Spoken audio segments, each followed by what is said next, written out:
الحمد للہ رب العالمین والصلاة والسلام علی سید الانبیاء والمرسلین اما بعد فاعوذ باللہ من الشیطان الرجیم بسم اللہ الرحمن الرحیم۔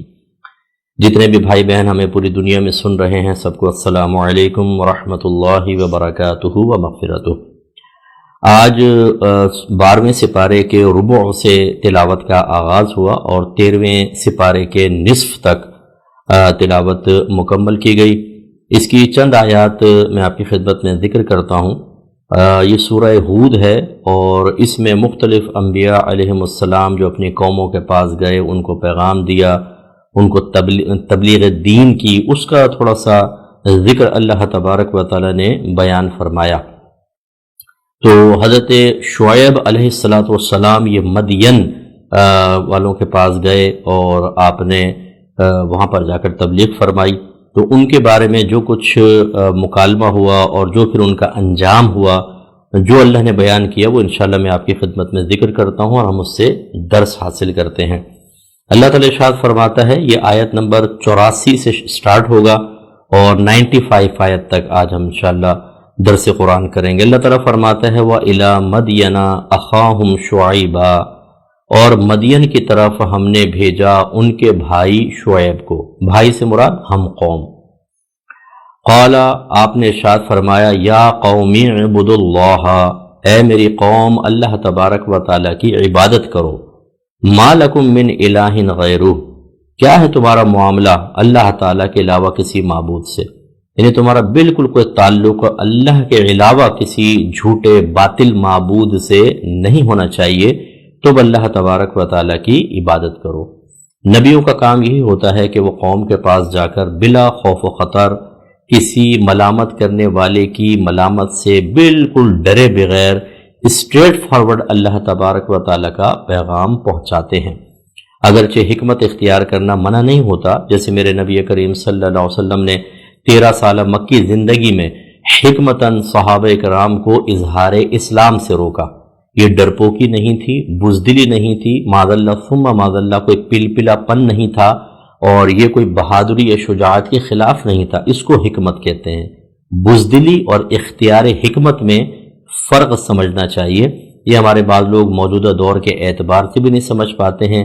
ہر چیز میں چاہتے ہیں کہ جیسے ہم کسی چیز کا رسپانس دے رہے ہیں، ہر ایک کو ویسا ہی رسپانس دینا چاہیے، اور جب کوئی نہیں دیتا ہے تو چاہے وہ کوئی عالم ہوں، مفتی ہوں، کوئی بہت بڑے تنظیم کے لیڈر ہوں، ہر ایک کے اوپر ٹونٹنگ کرنا اور بدتمیزیاں کرنا اور ان کو اسی طرح کے بیہودہ القابات سے نوازنا کہ ان میں تو عشق رسول نہیں ہے، جوش نہیں ہے، یہ پلپلے ہیں، یہ مسلک سے یا مذہب سے محبت نہیں رکھتے ہیں، اور ان کو وہ حکمت ہی نظر نہیں آتی۔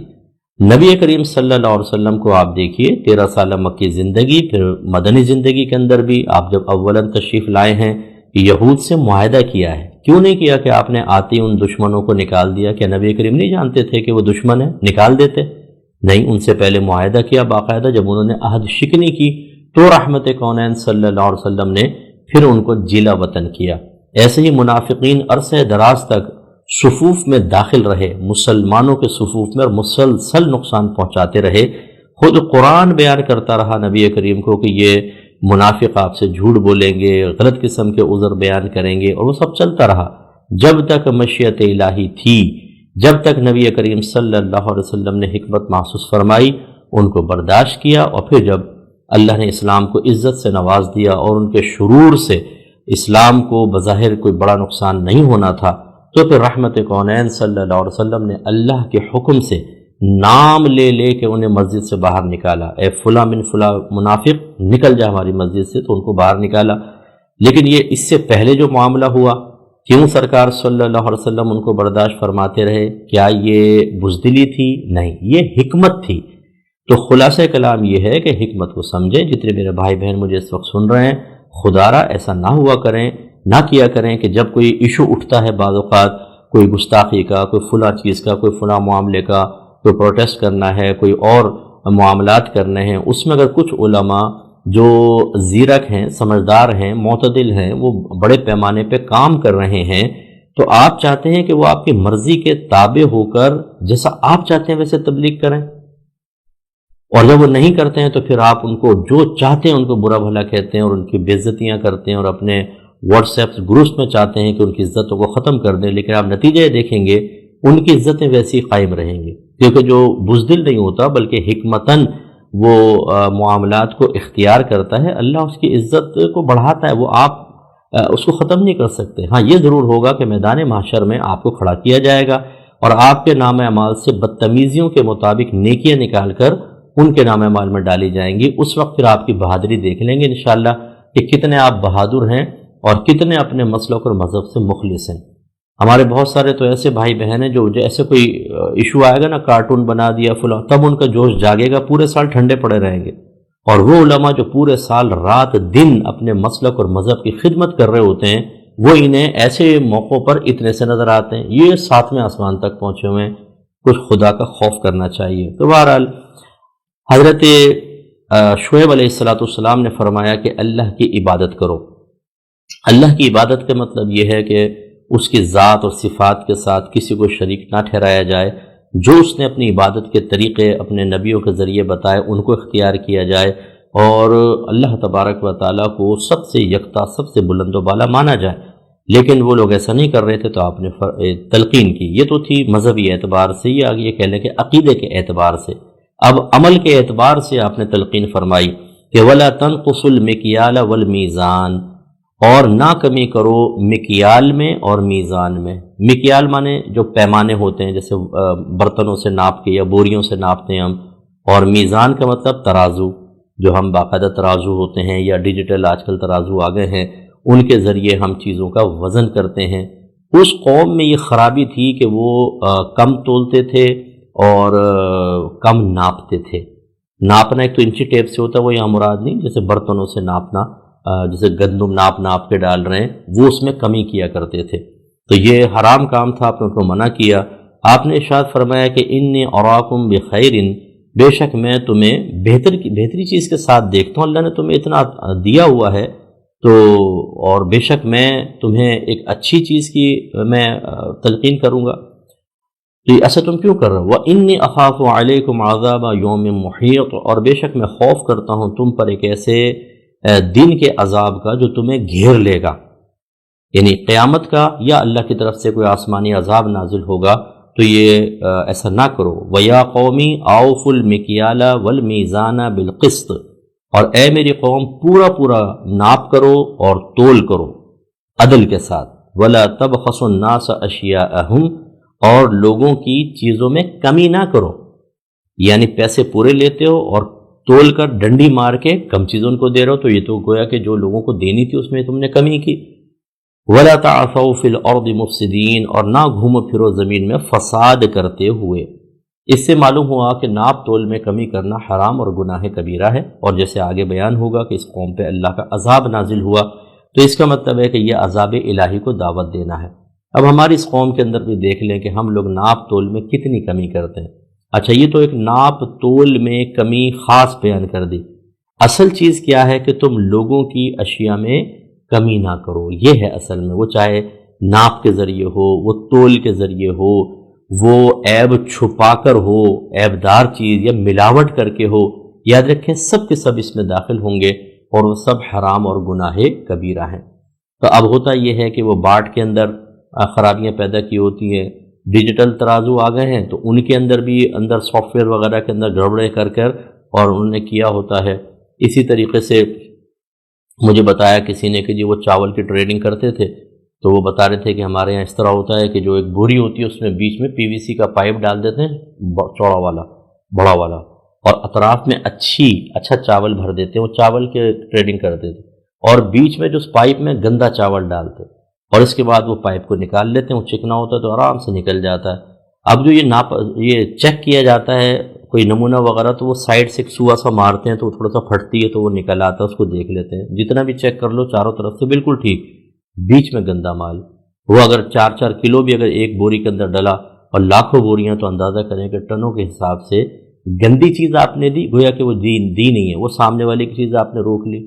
اچھا، یہ بھی توجہ طلب چیز ہے، یہ قوم کافر قوم تھی، اس لیے آپ نے فرمایا اللہ کی عبادت کرو، غیر اللہ کے نہ کرو۔ اس کا مطلب یہ ہوا کہ ناپ تول میں کمی تو کافر کے لیے بھی بری ہے، تو مسلمان کے لیے کتنی بری ہوگی۔ تو یہ دھوکہ دہی غلط ہوتی ہے۔ سرکار نے فرمایا من غش فلیس منا، جو دھوکہ دے وہ ہم میں نہیں۔ اسی طرح ملاوٹیں کر رہے ہیں، پپیتے کے بیج ڈال دیتے ہیں کالی مرچ کے اندر، اور برادے کو رنگ کے مرچوں کے اندر ملا دیتے ہیں، اور بہت ساری خرابیاں۔ دودھ میں پانی ملانا تو بہت ہی زیادہ معروف اور مشہور ہے ہمارے یہاں۔ تو خلاصہ کلام یہ ہے کہ اس طریقے سے جتنی ڈنڈی ماریں گے، یاد رکھیں کتنا کھا لیں گے اور کتنا روک لیں گے۔ بروز قیامت ایسے لوگ جتنے یہ سبزی والے، پھل والے اور دکاندار وغیرہ، یہ جتنے بھی غلے کی ٹریڈنگ کرنے والے، اگر آپ مجھے سن رہے ہیں، میں آپ کو تنبیہ کر رہا ہوں، اگر آپ سمجھ سکتے ہیں ٹھیک، اگر آپ سن رہے ہیں تو مان جائیں گے بہت اچھا، ورنہ جو انجام ہے وہ میں آپ کو بتا رہا ہوں۔ بروز قیامت آپ اللہ کی بارگاہ میں نہیں کہہ سکتے اللہ تعالیٰ ہمیں تو معلوم نہیں تھا۔ ویسے تو آپ کو قرآن پڑھ کے ہی معلوم کرنا چاہیے تھا، لیکن چلا اللہ تعالیٰ نے ہمارے ذریعے اور آپ تک یہ بات پہنچا دی۔ آپ کو کھڑا کیا جائے گا، اور جن جن کے آپ نے ڈنڈی مار کے کم پھل دیے، کم سبزیاں دیں، اور کم گیہوں اور کم چاول آپ نے دیے، وہ سب ایک طرف کھڑے ہوں گے۔ پھر آپ کے نامہ اعمال سے نیکیاں نکال کر ان سب کو دی جائیں گی، اور وہ مقبول نیکیاں ہوں گی۔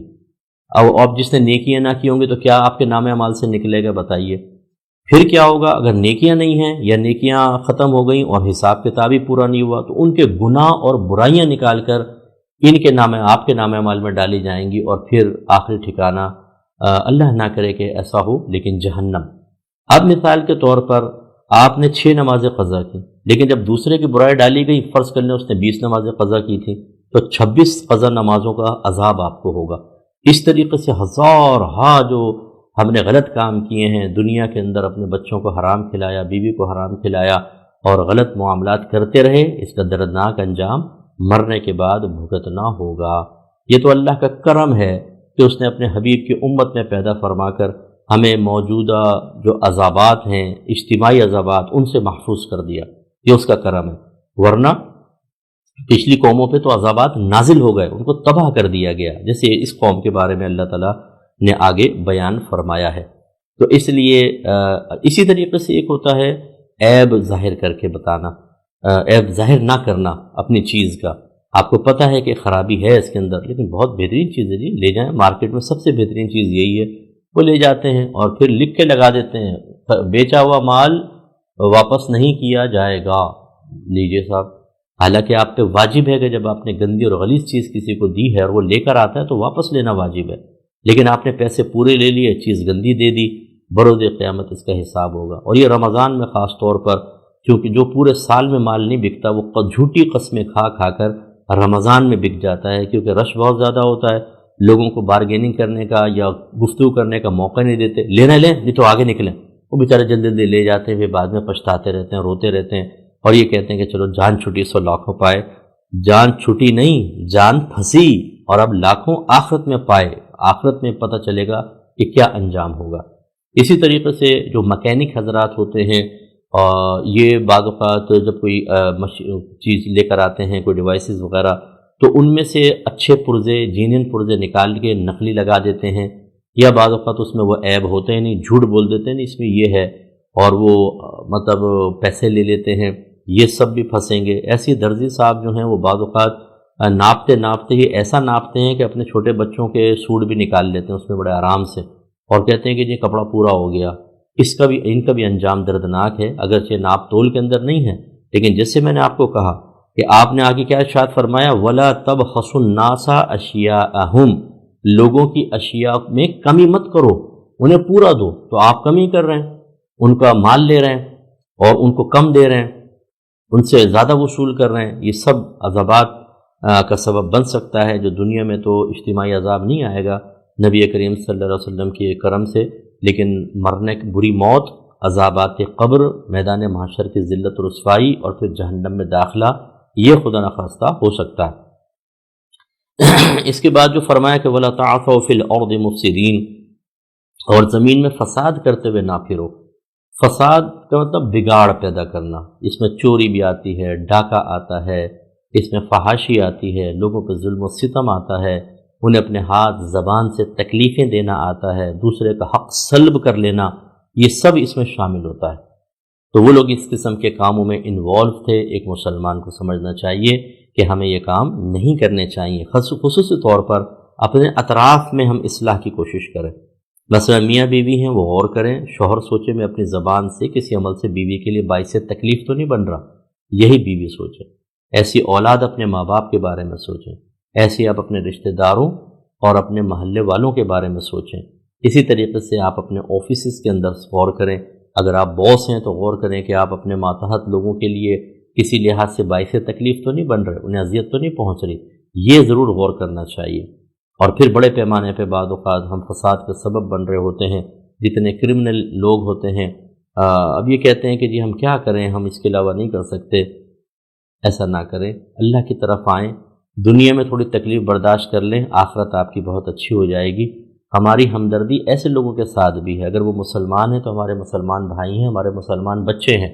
ہم کیوں چاہیں گے کہ شیطان خوش ہو اور نبی کریم صلی اللہ علیہ وسلم رنجیدہ ہوں؟ لیکن جب آپ ہی خود اپنا خیال نہیں کریں گے تو وہ کیا کر سکتا ہے؟ تو اس طرح ہمیں سب کو سمجھنا چاہیے. پھر آپ نے بڑی پیاری بات بیان فرمائی، بقیت اللہ خیر لکم ان کنتم مؤمنین.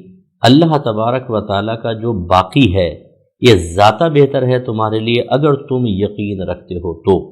مراد کیا ہے کہ حرام نہ کماؤ، حلال کماؤ، جو تمہیں تھوڑا ملے گا، لیکن اللہ کا یہ جو باقی ہے جو اللہ نے تمہارے لیے مقرر کیا یہ تمہارے حق میں بہتر ہے، کیونکہ اس میں برکت ہوتی ہے. اس میں آپ کی اولاد کے پیٹ میں جب حلال پہنچتا ہے وہ فرما بردار بنتی ہے، بیوی نیک بنتی ہے، اور اس سے معاشرے پہ اچھے اثرات مرتب ہوتے ہیں. جب ہم رشوتیں لیتے ہیں، جب ہم سود کھاتے ہیں اور اس سے دوسروں کو تکلیف دے کے اپنے لیے آسائش اور خوشیوں کا سامان کر رہے ہوتے ہیں تو تباہی بربادی ہماری طرف متوجہ ہوتی ہے. پھر آپ نے فرمایا کہ وما انا علیکم بحفیظ، میں نہیں ہوں تم پر نگہبان. یعنی ایسا نہیں ہو کہ میں تمہارے ہاتھ پکڑ پکڑ کے روکوں. میرا کام تو ہے تمہیں تلقین کرنا. میرا کام یہ نہیں ہے کہ میں تلوار لے کر اگر تم کوئی برائی کرو تو تمہیں قتل کروں. میرا کام ہے تمہیں بتانا بس. اور یہی علماء کا کام ہوتا ہے نبیوں کے طرز پہ چلتے ہوئے. اب انہوں نے کیا جواب دیا، یہ توجہ طلب بات ہے. اس سے میرے وہ بھائی بہن ذرا درس حاصل کریں کہ جب ایک تو انبیاء علیہ السلام تھے، ان کا سلسلہ ختم ہو گیا. اب ہمارے نبی کریم صلی اللہ علیہ وسلم کا جو تبلیغ کا سلسلہ ہے وہ ان کے نائبین کریں گے، جن کو خود نبی کریم نے ارشاد فرمایا کہ العلماء ورثۃ الانبیاء، علماء نبیوں کے وارث ہیں. تو اب ہمارا یہ کام ہے کہ ہم قیامت تک تلقین کریں گے. اب ہوتا یہ ہے کہ جب ہم نبیوں کے طریقے پہ چلتے ہوئے تلقین کرنے کی کوشش کرتے ہیں تو سامنے سے قوم ایسے ہی جواب دیتی ہے جیسے نبیوں کو ان کی قوموں نے جواب دیا. ہر ایک ڈیڑھ ہوشیار ہے، ہر ایک سمجھدار ہے، ہم ہیں سب سے بڑے بے وقوف. ہم نمازوں کا کہیں تو بے وقوف، وہ نمازیں ترک کر کے بھی سمجھدار. ہم ہر رزق حلال کا کہیں تو بے وقوف، وہ حرام کما کے بلڈنگیں کھڑی کریں وہ اپنے آپ کو سمجھدار سمجھ رہے ہیں. ہم کہیں کہ کرپشن نہ کریں، وہ کہیں کرپشن کے بغیر ہو ہی نہیں سکتا کچھ. ہم کہیں اولاد کو نیک بنائیں، وہ کہیں انجینئر ڈاکٹر پروفیسر بنائیں گے. باہر کے ملکوں میں جا کے ہمارے بچے گرل فرینڈ بنائیں، لڑکیاں بوائے فرینڈ بنائیں، ہمیں کوئی فرق نہیں پڑتا. وہ چاہے جسمانی تعلق قائم کریں، وہ غلط کام کریں. ایسے بہت سارے ماں باپ ہیں کہ جب بچوں کو روکنے کی کوشش کی اسکول، کالج یا ہاسٹل کی مینجمنٹ نے، تو انہوں نے آ کر یہ کہا، مجھے خود یہ بات پتہ چلی کہ ماں باپ نے کہا کہ بچے اتنا پڑھتے ہیں، تھوڑا بہت انجوائمنٹ کر لیں تو آپ کو کیا تکلیف ہے. اور یہ کس بات پہ کہی تھی کہ ہاسٹل والوں نے ایک لڑکے کو پکڑا جو لڑکیوں کے ہاسٹل میں داخل ہو گیا تھا کہ بھئی یہ کیسے یہاں پر آیا. اس پر جب ان کے پیرنٹس کو بلوایا گیا جس روم سے وہ بچہ ملا تھا، تو ان کے پھر پیرنٹس یہ کہتے ہیں کہ جی یہ بچے انجوائے نہ کریں تو کیا کریں، اتنا پڑھتے بھی تو ہیں، آپ کو کیا پرابلم ہے. تو آپ اندازہ کریں کہ آج اگر کوئی اللہ کا پیغام پہنچائے، رسول کا پیغام پہنچائے، تو ہمارے بعض لوگ غصے میں آ جاتے ہیں. مجھے بعض بہنیں کہتی ہیں کہ جب ہم اپنے ہسبینڈ کو کوئی کلپ سناتے ہیں، کوئی دین کی بات بتاتے ہیں، تو وہ مفتیان کرام کو گالیاں بکنا شروع کر دیتے ہیں.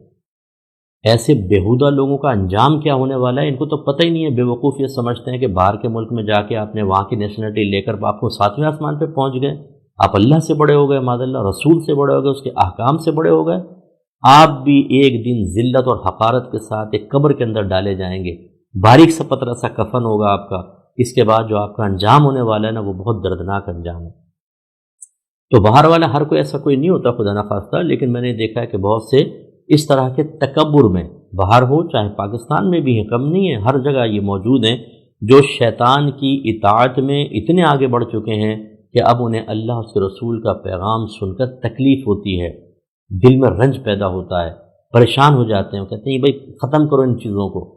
تو دیکھیے اب حضرت شعیب علیہ السلام کی قوم نے کیا جواب دیا۔ قالوا، انہوں نے کہا، یا شعیب، اے شعیب، الصلاۃک تأمرک ان نترک ما یعبد آباؤنا، کیا آپ کی نماز حکم دیتی ہے آپ کو اس بات کا کہ ہم چھوڑ دیں ان معبودوں کو جن کی عبادت ہمارے آباء و اجداد کرتے تھے؟ او ان نفعل فی اموالنا ما نشاء، اور کیا آپ کی نماز اس بات کا حکم دیتی ہے کہ ہم اپنے مالوں میں جو چاہیں وہ عمل نہ کریں؟ یعنی ہم چاہیں تو کم بیچیں، کم تولیں، کم ناپیں، گڑبڑیں کریں۔ کیا آپ کی نماز سے مراد کیا آپ کی تعلیم، کیا آپ کا خدا یہ حکم دیتا ہے؟ تو اس کا مطلب یہ ہوا کہ انہوں نے ایک تو یہ طرز عمل اختیار کیا کہ جو ان کے بڑے کرتے آئے تھے، یہ نہیں دیکھا کہ وہ صحیح تھا کہ غلط، انہوں نے اپنے بڑوں کو اللہ تعالیٰ اس کے رسول کے حکم پر فوقیت دی اور کہا کہ جس چیز کو ہمارے بڑے کرتے رہے آپ کیا چاہتے ہیں ہم ان کو چھوڑ دیں؟ اس کا مطلب ہے ان کے دل میں اپنے بڑوں کی عظمت اللہ تبارک و تعالیٰ سے زیادہ تھی۔ برا مت مانیے گا، بہت سارے لوگ مجھے اس وقت ایسے سن رہے ہیں جو اپنے خاندان اور برادری کے بڑوں کو بنیاد بنا کر غلط چیزوں پر عمل کرتے ہیں، اور جب ان کو سمجھایا جاتا ہے کہ یہ غلط ہے تو کہتے ہیں جی ہمارے گھر کے بڑے ایسا کر رہے ہیں۔ آپ کے بڑوں کو یہ بڑا پن دیا کس نے، مجھے یہ بتائیں؟ اللہ نے ہی تو رشتے بنائے، تو آپ اللہ کے خلاف ان کو استعمال کر رہے ہیں۔ جیسے مثلا بعض لوگ کہتے ہیں ہمارے گھر میں لڑکیوں کو وراثت میں حصہ نہیں دیا جاتا۔ کون کہہ رہا ہے؟ گھر کا بڑا کہہ رہا ہے۔ آپ کون ہوتے ہیں وراثت میں سے حصہ روکنے والے؟ سن لیجئے، میں آپ کو سنا دیتا ہوں۔ نبی کریم صلی اللہ علیہ وسلم نے فرمایا جو کسی وارث کو اس کی وراثت سے محروم کرے، اللہ تبارک و تعالیٰ اس کو جنت کی میراث سے محروم کرے گا۔ اس وقت آپ کا یہ ٹانگ پہ ٹانگ رکھ کر تکبراً بیٹھ کر اور پورے خاندان والوں کے لیے فاسد، غلط اور بالکل خلاف شرع فیصلے کرنا آپ کے گلے کے اندر آئے گا، شدید قسم کا۔ تو ہمارے ہاں برادریوں کے اندر اپنے بڑوں کو دیکھیں گے، وہ چاہے غلط کر رہے ہوں، کسی کا حق دبا رہے ہوں، کسی پہ ظلم کر رہے ہوں، ستم کر رہے ہوں، ہم گنے اٹھا کے نکل جاتے ہیں۔ صاحب برادری کا مسئلہ ہے، خاندان کا مسئلہ ہے، ہمارے بڑے یہ کرتے آئے ہیں، خاندانی غلط رسومات کو قائم رکھتے ہیں۔ بالکل اتنی محنت کبھی اللہ اس کے رسول کے دین کو اپنے خاندان میں قائم کرنے کے لیے محنت نہیں کی ہوتی جتنے اپنے خاندان کی بیہودہ اور فاسد قسم کی رسموں کو قائم کرنے کے لیے مسلمان مر مٹنے کے لیے تیار ہے۔ یہ مسلمانوں کا طریقہ نہیں ہے، یہ کافروں کا طریقہ ہے۔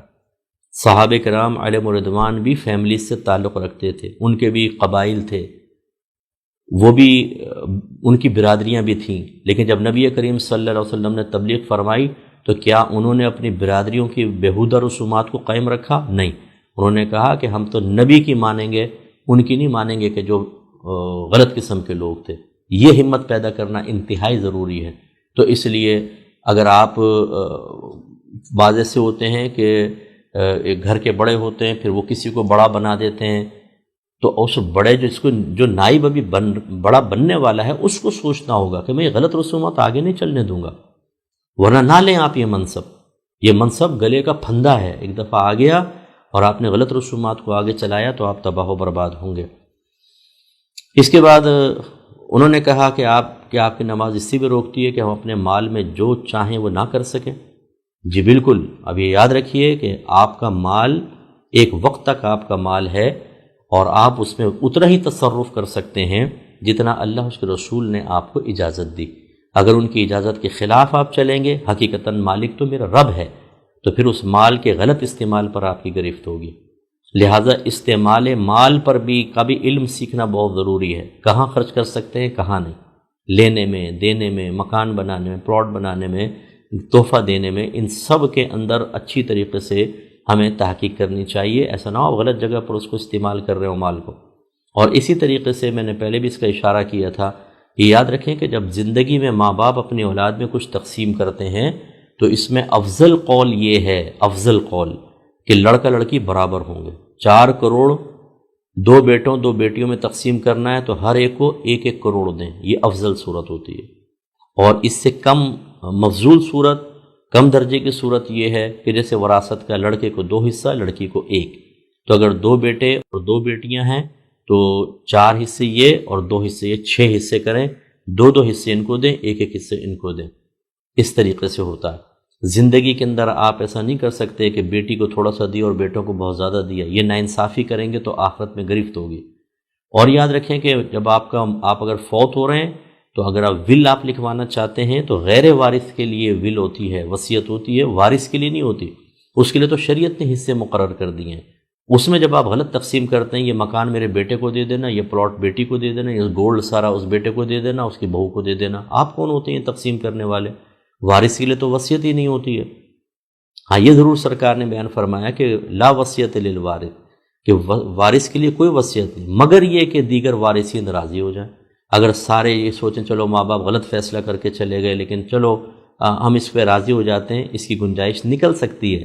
لیکن کوئی ایک بھی اگر ناراض ہوتا ہے، کہتا ہے کہ میں اس کو نہیں مانتا ہوں، کوئی بے ادبی نہیں ہے، کوئی گستاخی نہیں ہے، کوئی نافرمانی نہیں ہے، یہ بالکل وہ کہہ سکتا ہے کہ میں اس تقسیم کو نہیں مانوں گا، میں اسی طرح تقسیم کروں گا مال کو جیسے اللہ اس کے رسول نے فرمایا۔ اس لیے میں گزارش کرتا ہوں، پہلے بھی مشورہ دیا تھا، آپ اپنی زندگی میں فتویٰ لے کے رکھ لیں کہ آج اگر میں مر جاؤں تو میرے ماں باپ ہیں، میری بیوی ہے، میرے بچے ہیں، میرے بھائی بہن ہیں، کس کو کتنا ملے گا، وہ لے کے فتویٰ رکھ لیں، فوت ہونے سے پہلے سب کو دے جائیں۔ اور اگر اس کے علاوہ آپ نے دینا ہے، جیسے میں اکثر کہتا ہوں کہ آپ دین کے لیے بھی کچھ دے کر جائیں، ان گھر والوں کو سب دے جائیں گے، کھا پی کے ختم کر دیں گے، یہ آپ کے لیے تھوڑی سی دعائیں کریں گے، اس سے زیادہ کسی کے پاس ٹائم نہیں ہوتا۔ خود سوچ لیجئے آپ کے گھر والوں کے لیے آپ کے پاس ٹائم ہے؟ آج کل تو صورتحال یہ ہے کہ باپ آتا ہے گھر کے اندر تو بچے اپنے اپنے کمروں کے اندر ہوتے ہیں اور ویڈیو گیم کھیل رہے ہوتے ہیں۔ ان کے لیے آپ کما کے چھوڑ کر جائیں گے، جب آپ فوت ہوں گے یہ کریں گے آپ کے لیے دعا بخشش و مغفرت، یہی سال ثواب کریں گے، یہ آپ کی قبر کے اوپر آئیں گے، سال میں کبھی آئے اور وہ بھی بس رسمی طور پہ کر کے نکل جائیں گے۔ اور میں گزارش کرتا ہوں اپنے بچوں سے ذرا جنازے کا طریقہ معلوم کیجیے گا اور جنازے کی دعا ان سے پوچھیں کہ تمہیں آتی ہے کہ نہیں آتی۔ اگر نہ آئے تو اس کا مطلب یہ ہے کہ اگر آج آپ فوت ہو جائیں نا تو آپ کی اولاد تو آپ کی جنازے کی نماز بھی پڑھنے کے قابل نہیں ہے، دوسرے پڑھ رہے ہوں گے، اولاد نہیں پڑھ رہی ہوگی۔ نتیجہ یہ نکلے گا کہ یہ اولاد آپ کے مال کو گناہوں میں لگائے گی، خطاؤں میں لگائے گی، خراب کاموں کے اندر لگائے گی، آپ کے لیے کوئی ثواب جاریہ نہیں ہوگا۔ اس لیے اگر کوئی مجھ سے کہتا ہے کہ مفتی صاحب میں چاہتا ہوں کہ میں کوئی فتویٰ مرتب کر کے دے جاؤں تاکہ بعد میں جھگڑا نہ ہو، میرا اگلا مشورہ یہ ہوتا ہے اللہ کے لیے کتنا چھوڑ کر جا رہے ہیں یہ بتائیں، وہی آپ کا ہے، باقی یہ سب ان کا ہے، وہ آپ کا ہے۔ ایسا بھی کام کر کے جائیں کہ آپ فوت ہو جائیں، بچے دعا کریں نہ کریں، وہ اپنی بیوی بچوں میں مشغول ہوں، آپ کی زوجہ بھی لگ گئی ادھر ادھر ہو گئے یا شوہر ادھر لگ گیا اور جیسے فوت ہو گئی، لیکن آپ کے لیے ثواب جاریہ قبر میں مل رہا ہو، آپ کو انعام روز بروز درجے بلند، آپ کے لیے دعاؤں کے تحفے آ رہے ہوں، ایسا کام کر کے جائیں۔ تو اپنے جو بھی آپ وصیت لکھواتے ہیں اس میں ایک حصہ دین کے لیے بھی مخصوص کریں اور وہ صحیح جگہ پر آپ لگائیں۔ یہ بھی بڑے مسائل ہیں، بھی لمبی تفصیل میں نہیں بیان کر سکتا، لوگ پیسہ خرچ کرنے میں بھی بڑے ذہین ہیں، اس دین کی ABC نہیں سیکھی ہوئی لیکن پیسہ خرچ کرنے کے اندر ہم سے بڑا ذہین کوئی نہیں ہے، نہیں میں ادھر کروں گا ادھر کروں گا ادھر، ارے بھائی ثواب جاریہ بھی نہیں ہوگا، کھا پی کے ختم کر دیں گے، کیا فائدہ ہوگا آپ کا اس کا؟ یونیورسٹی دنیاوی یونیورسٹیوں کے لیے وقف کر جاتے ہیں بعض اوقات پیسہ، ٹھیک ہے چلو بچے پڑھیں گے تحقیق کریں گے، میں اس کو بیکار نہیں کہہ رہا ہوں، لیکن آپ کے لیے کون سا ثواب جاریہ ہوا؟ وہ تو دنیاوی علوم ہے، لوگ وہ علم پڑھ کے اپنے پیسے ہی کمائیں گے، باقی وہ آپ کے لیے کچھ ثواب جاریہ تو نہیں ہو سکتا۔ کہاں خرچ کرنا ہے کہاں نہیں، یہ بھی بہت ہی محتاط انداز سے مشاورت کے ساتھ متعین کرنا چاہیے۔ تو خلاصہ کلام یہ ہے کہ آپ کا مال ایسا نہیں ہے کہ آپ جہاں مرضی چاہے خرچ کریں، اس کی بھی لیمیٹیشنز ہیں، مال کس طرح کمانا ہے اس کی بھی شرائط ہیں، کنڈیشنز ہیں، لیمیٹیشنز ہیں، قواعد ہیں، ضوابط ہیں، اور پھر کہاں کہاں خرچ کر سکتے ہیں کہاں نہیں، یہ بھی سیکھنا چاہیے۔ بہرحال اِنَّكَ لَأَنْتَ الْحَلِيمُ الرَّشِيدُ، بے شک آپ ضرور حلم والے ہیں، بڑے سمجھدار ہیں۔ ابھی یہ قوم نے کوئی آپ کی تعریف نہیں کی تھی، یہ تنزیہ طور پہ کہا بڑے آپ حلیم آ گئے صاحب، بڑے سمجھدار آ گئے، کیونکہ پیچھے دیکھیں انہوں نے کہا ہی ہے کہ آپ کی نماز ہمیں اس سے روکتی ہے کہ اپنے آباء و اجداد جن کو وہ پوچھتے رہے انہیں نہ پوجیں، اور اپنے مال میں جو چاہے ہم نہیں کر سکتے۔ واہ بھائی بڑے حلیم آ گئے، بڑے رشید آ گئے، سمجھدار آ گئے۔ یہ تنزیہ، اس کا مطلب یہ ہوا کہ اللہ کے محبوب بندوں، نیک بندوں، مقبول بندوں پر طنز کرنا، ان کا مذاق اڑانا، انہیں حقیر سمجھنا، انہیں اپنے سے کمتر سمجھنا، نگاہ حقارت سے دیکھنا، یہ کافروں کا طریقہ ہے، مسلمانوں کا نہیں ہے۔ اس لیے جتنے بھی میرے بھائی ہمیں دیکھ رہے ہیں جو باعمل صحیح العقیدہ مسلمان عالم ہیں، ان کو آپ نگاہ حقارت سے کبھی مت دیکھیں ان کی عزت کریں، ان کا احترام کریں۔ نبی کریم صلی اللہ علیہ وسلم نے ارشاد فرمایا کہ جو ہمارے علماء کی عزت نہ کرے فلیس منا، وہ مجھ سے نہیں۔ ایک روایت کے مطابق یعنی تعظیم اور عزت کرنی چاہیے۔ چلیں آپ تعظیم اور عزت کے اعمال اختیار نہ کریں، کم از کم یہ تو نہ کریں کہ آپ لوگوں کے سامنے مذاق اڑائیں۔ جیسے یہ چاند دیکھنے کے سلسلے میں بعض اوقات میں نے دیکھا ہے، بھئی ٹھیک ہے چاند دیکھنے کا مسئلہ آپ کو پتہ ہی نہیں کہ اصول کیا ہیں کیا نہیں۔ اب اگر کوئی عالم دین جیسے مفتی منیر الرحمان صاحب پہلے چیئرمین تھے رویت ہلال کمیٹی کے، اتنا مذاق، اتنی بیہودہ گفتگو، وہ ایک عالم دین ہیں، وہ نبی کے نائب ہیں۔ آپ نے صرف چاند کے مسئلے کو بنیاد بنا کر کے آپ کو کھانے کو مل جائے، آپ کے روزوں کے مسئلے نہ ہوں، وہ اتنی ذمہ داری سے کوئی آدمی کام کرے اور آپ ان کا مذاق اڑائیں، یہ طریقہ مسلمانوں کا نہیں ہے۔ یہ پھر آپ کو آخرت میں پتہ چلے گا۔ ایسے ہی آپ دیکھیں جو بھی عالم کی آپ اسپیچ دیکھ لیں، ان کے مسائل پازیٹیو کمنٹس ہوں گے تو نیگیٹو بھی ہوں گے، اور اتنے بیہودہ کچھ انتہا نہیں۔ اس لیے میں تو خیر کبھی پڑھتا ہی نہیں ہوں، میرے پاس ٹائم ہی نہیں ہوتا۔ صحیح بات تو یہ ہے نا، میں پازیٹیو پڑھنے کا ٹائم ہے نہ نیگیٹو پڑھنے کا ٹائم ہے، لیکن جو مجھے پتہ ہے ماحول کیسا چل رہا ہے تو یہ اس لیے میں آپ سب سے گزارش کرتا ہوں علماء کی عزت کریں۔ یہ طریقہ آپ کے لیے قطعاً غیر مناسب ہے کہ آپ کفار قوموں کے طرز پہ چلتے ہوئے ان پہ طنز کریں اور اٹیک کرنے کی کوشش کریں۔ پھر آپ نے ارشاد فرمایا قال، آپ نے فرمایا یا قومی، اے میری قوم، ارأیتم ان کنت علی بینۃ من ربی ورزقنی منہ رزقا حسنا، اے میری قوم کیا تم رائے رکھتے ہو کہ اگر میں حق پر ہوں اپنے رب کی جانب سے، یعنی نبوت اور حکمت مجھے دی گئی اور اللہ تعالیٰ نے مجھے رزق حسن عطا فرمایا، تو کیا خیال ہے تمہارا؟ اگر میں حق پر ہوں تو پھر تمہارا انجام کیا ہوگا؟ یہ اگر کہنے کا مطلب ہے ان کے اوپر اتمام حجت کرنا۔ وما اريد ان اخالفکم الی ما انہاکم عنہ، اور نہیں ارادہ رکھتا میں کہ میں مخالفت کروں تمہاری الی ما انہاکم عنہ، ان چیزوں کی طرف کہ جن سے میں تمہیں روک رہا ہوں۔ یعنی آپ نے ارشاد فرمایا کہ میں اس بات کا ارادہ نہیں رکھتا ہوں کہ جس چیز سے میں تمہیں روک رہا ہوں میں خود اسی میں انوالو ہو جاؤں، ایسا نہیں ہو سکتا۔ ان اريد الا الاصلاح ما استطعت، میں تو محض صرف اتنا ہی ارادہ رکھتا ہوں کہ اپنی طاقت بھر تمہاری اصلاح کروں۔ یہ کتنی پیاری بات ہے۔ یہی آج ہم علماء کوشش کر رہے ہیں کہ سوشل میڈیا پر بیانات کے ذریعے، تحریر کے ذریعے، کہ ہم قوم کو سمجھانا چاہتے ہیں کہ آپ اللہ کے قریب آئیں، رسول کے قریب آئیں، آپ غلط چیزوں کی طرف بڑھ گئے ہیں، ہمارا ارادہ اصلاح ہوتا، لیکن قوم نہیں کرتی۔ اچھا، اب انہوں نے یہ بھی ایک بہترین طریقہ ہے جو ہمیں سیکھنا چاہیے کہ جب ہم کوئی کام کرتے ہیں تو اس کمال کی نسبت صرف اللہ کی طرف کرنی چاہیے، بہتر طریقہ یہ ہے۔ پھر ضمناً آپ اپنے طرف کر لیں وہ الگ بات ہے، یعنی اصل یہ جیسے آپ نے کوئی کاروباری ڈیل کی، بہت بڑا آپ کو فائدہ ہوا، آپ کہیں یہ اللہ نے کروائی، حقیقتاً اللہ کا کمال ہے، ورنہ میرے ذہن میں کچھ اور بھی آ سکتا تھا، تو یہ اللہ کا کمال ہے۔ اس کے بعد پھر یہ کہ میں نے ان چیزوں کا خیال کیا تو دیکھیں آج اللہ نے برکت بھی دی، پھر آپ ضمناً اپنی طرف کمال کی نسبت کر سکتے ہیں۔ ہمارے اندر جب خرابی پیدا ہوتی ہے ہم نہیں چاہتے کہ اللہ کی طرف کمال کی نسبت ہو، ٹوٹل ہماری طرف ہو۔ اور یہاں شعیب علیہ السلام کو دیکھیں، آپ نے فرمایا وما توفیقی الا باللہ، اور میری جو یہ توفیق ہے، جو کچھ میں تبلیغ کر رہا ہوں اور میں اچھی چیزوں پر ہوں، رزق حسن مجھے مل رہا ہے، یہ اللہ کی توفیق کے سبب ہے۔ علیہ توکلت، میں اسی پہ بھروسہ کرتا ہوں، والیہ انیب، اور اسی کی طرف میں رجوع کرتا ہوں۔ اس کے بعد پھر آگے ہم بیچ میں یہ چھوڑ دیتے ہیں، اور آخر میں جو اللہ تبارک و تعالی نے بیان فرمایا کہ جب مسلسل ان کو آپ فرماتے رہے اور وہ نہ مانے تو اللہ تعالیٰ فرماتا ہے کہ وَلَمَّا جَاءَ أَمْرُنَا، اور جب آیا ہمارا حکم یعنی عذاب، نَجَّيْنَا شُعَيْبًا، تو ہم نے شعیب کو نجات عطا فرمائی، وَالَّذِينَ آمَنُوا مَعَهُ، اور ان لوگوں کو بھی کہ جو آپ کے ساتھ ایمان والے تھے، بِرَحْمَةٍ مِّنَّا، اپنی طرف سے رحمت کے بدلے میں، وَأَخَذَتِ الَّذِينَ ظَلَمُوا الصَّيْحَةُ، اور پکڑ لیا ان لوگوں کو جنہوں نے ظلم کیا، گناہ کر کے، کفر و شرک اختیار کر کے اپنی جانوں پر ظلم کیا، ایک چیخ نے، فَأَصْبَحُوا فِي دِيَارِهِمْ جَاثِمِينَ، تو وہ اپنے گھروں میں گھٹنوں کے بل حالت میں ہو گئے، یعنی عذاب آیا تو وہ گھبرا کے زمین پہ جیسے سجدے کی حالت میں ایسے ہوئے، اور وہیں کہ وہیں ان کو اللہ نے تباہ و برباد کر دیا کہ لم یغنوا فیہا، گویا کہ وہ اس میں رہتے ہی نہیں تھے۔ تو بس یہ سمجھ لیجئے، میں اپنے تمام مسلمان بھائیوں بہنوں سے گزارش کرتا ہوں کہ ہم کہتے ہیں نماز پڑھیں، عذاب قبر ہو جائے گا، روزے رکھیں، گالی مت دیں، لوگوں کو تکلیف نہ دیں، کسی کا مال نہ دبائیں، کسی کا حق نہ دبائیں، علماء کو حقارت سے نہ دیکھیں، عقیدہ سیکھیں، علم دین سیکھیں، گناہ کبیرہ صغیرہ سے بچیں۔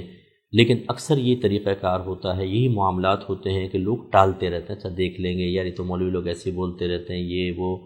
لیکن سوچئے کہ شعیب علیہ السلام نے بھی جب تبلیغ فرمائی، قوم ایسی بولتی رہی، اور پھر ایک دم عذاب آیا، پھر موقع نہیں ملا۔ اس لیے میں اپنے بھائی بہنوں سے گزارش کرتا ہوں کہ ملک الموت علیہ السلام دروازہ زندگی پر کب دستک دے دیں کچھ پتہ نہیں، خدارا آخرت کی طرف متوجہ ہو جائیں۔ جس طرح نبیوں نے سمجھایا، وارثین نبی بھی آپ کو سمجھا رہے ہیں۔ کیوں غفلت میں ہیں آپ؟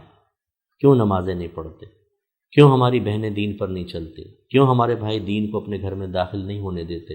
یاد رکھیں، اسی طریقے سے ایک دن ہوگا کہ اچانک ہمارے گھر میں رونے کی آوازیں آئیں گی، لوگ پوچھیں گے کیا ہوا؟ یہ رات تو اچھے بھلے سوئے تھے، صبح مر گئے حضرت۔ پھر رونا دھونا ہوگا، غسل دیا جائے گا، کفن پہنایا جائے گا، جنازہ ہوگا، لوگ دفنائیں گے اور ہمیں چھوڑ کر واپس آ جائیں گے۔ پھر ہمیں احساس ہوگا یار واقعی ہم تو آج کل کرتے رہے تھے، کاش بات سن لیتے۔ جس طرح پچھلی قوموں میں اچانک عذاب آیا، ملک الموت علیہ السلام کہہ کر نہیں آئیں گے، ہو سکتا ہے میری زندگی کا آخری بیان ہو سکتا ہے یہ آپ کی زندگی کا آخری بیان ہو کہ آپ جس کو سن رہے ہیں اس کے بعد آپ کو توفیق نہ ہو اور اس کے بعد میں دنیا سے رخصت ہو جاؤں۔ ہمیں اپنی موت کو اتنے ہی قریب دیکھنا چاہیے اور اپنی آخرت کی تیاری کو کمپلیٹ کرنے کی کوشش کرنی چاہیے، جس کے لیے سب سے پہلی چیز ہوتی ہے علم دین کا حصول، دوسرا ہوتا ہے نیک لوگوں کے قریب ہونا، تیسرا علم کے تقاضے کے مطابق عمل کرنا، اس پہ استقامت حاصل کرنا۔ ہم یہی آپ کو سمجھاتے ہیں بار بار، ہمارے الفرقان اسکالرز اکیڈمی سے آپ وابستہ ہوں، یہ ہمارے کورسز ہوتے ہیں، آپ کورسز کریں، آپ عالم بنیں، مفتی بنیں، اپنے بچوں کو عالم مفتی بنائیں، شارٹ کورسز کریں، عبادات کورس ہے، طہارت کورس، وراثت کورس، تفسیر قرآن کورس، شرح حدیث کا کورس ہے، اسی طریقے سے حقوق زوجین ہیں، عقائد کے کورسز ہیں، اور پورا درس نظامی، عالم بنے، مفتی بنے۔ اس کے علاوہ ہم نے کتاب لکھی، بہترین تصوفی کتاب ہے، اگر کوئی نیک پرہیزگار بننا چاہتا ہے تو یہ آپ کی سوچ اور فکر کا زاویہ متعین کرے گی، آپ کے بچوں کی تربیت کرے گی۔